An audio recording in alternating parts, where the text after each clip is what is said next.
আমাদের চাইতে ভালো আছে না খারাপ? জোরে বলেন। বলে কি বলে না? বলে আমরা নামাজ না পড়তে পারি, আপনাদের চাইতে আমাদের ঈমান ভালো আছে। আল্লাহর নবী বলেন না না না, এক ওয়াক্ত নামাজ যদি সে ইচ্ছাকৃতভাবে ছেড়ে দেয় তাহলে সে কাফের হয়ে যায়।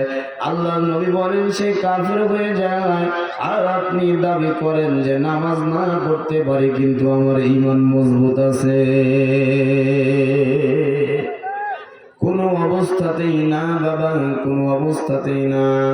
দ্বিতীয় প্রকারের নামাজিরা নামাজ পড়ার পরেও এরা জাহান্নামী হয়ে যাবে, নামাজ পড়ার পরেও এরা জাহান্নামী হয়ে যাবে। দ্বিতীয় কোন শ্রেণীর লোক? এরা 5 ওয়াক্তই নামাজ আদায় করে, 5 ওয়াক্তই নামাজ আদায় করে বাবা, কিন্তু দুনিয়াতে দুনিয়া বিকাশ যতক্ষণ পর্যন্ত করে কোনো টেনশন নাই, মাথার মধ্যে কোনো চিন্তা ফিকির নাই। যখনই নামাজে দাঁড়ায় তখন দুনিয়ার সমস্ত হিসাব নিকাশ গুলো দিলের মধ্যে চলে আসে। জোরে বলেন কথা ঠিক কিনা? ঘুষখোররা চিন্তা করেন কত টাকা ঘুষ খাইলাম, অফিসে 10টার সময় বসেছিলাম, সর্বপ্রথমে কোন লোক আসলো, কত টাকা ঘুষ দিল, এরপরে কোন লোক আসলো, কত টাকা ঘুষ দিল, এরপরে কোন লোক আসলো, কত টাকা ঘুষ দিল। সারাদিন জোহরের নামাজ আগ পর্যন্ত কয়জন আসলো? 10 জন আসছে, 10 জনে কত টাকা করে ঘুষ দিয়েছে, নামাজের মধ্যে হিসাব চলে আসে। জোরে বলেন কথা ঠিক বললাম না ঠিক বললাম? আপনারা বলতে পারেন হুজুর শুধু চাকরিজীবীদের বলছেন। আপনাদের কথাও বলি, আমাদের কথাও বলি। আমরা যারা কৃষক মানুষ আছি তারা তো অনেক সময় চিন্তা করি, নামাজের মধ্যে দাঁড়িয়ে গেলাম আর চিন্তা চলে আসলো আমার অমুক জমিতে আমি 10টা লেবার লাগিয়ে দিয়ে আসলাম, আমি তো দুপুরে চলে আসছি, গোসল করে নামাজে দাঁড়াইলাম, তারা আসলে কাজ করছে কিনা না এই সময় তারা কাজে ফাঁকি দিচ্ছে।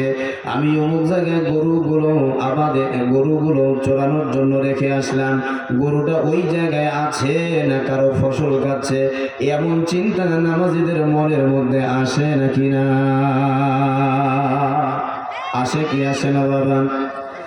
যদি এমন চিন্তা ভাবনা নামাজের মধ্যে আসে আর আপনি যদি এই অবস্থায় ওই নামাজ শেষ করে দেন, এই অবস্থায় যদি আপনি নামাজ পড়েন বাবা, আল্লাহ নবী বলেন এরা 4 ওয়াক্ত নামাজ নয় বরং এরা 5 ওয়াক্ত নামাজ পড়ার পরেও আল্লাহর গোলামরা জাহান্নামী হয়ে যাবে। নাউজুবিল্লাহ বলবেন না? দ্বিতীয় প্রকারের নামাজি নামাজ পড়ার পরেও এরা কি জান্নাতি না জাহান্নামী? আরো জোরে বলেন, জান্নাতি না জাহান্নামী? এরা জাহান্নামী।